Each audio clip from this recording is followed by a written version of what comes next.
The fixed asset turnover ratio measures how efficiently a company uses its fixed assets to generate sales revenue. It is a variant of the total asset turnover and tends to be more important in industries that are heavily automated. Fixed asset turnover is a measure of efficiency.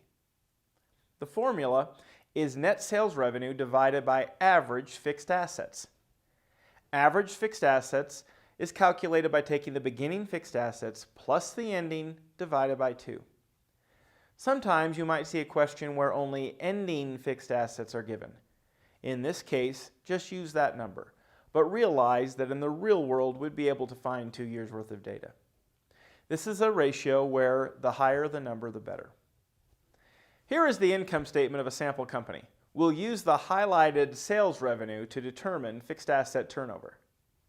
Here is the asset section of the balance sheet.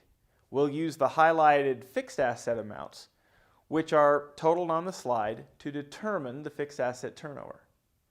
For 2016, net sales divided by average fixed assets gives us fixed asset turnover of $37.23. This means that for every $1 invested in fixed asset, the company is generating over $37 of sales revenue.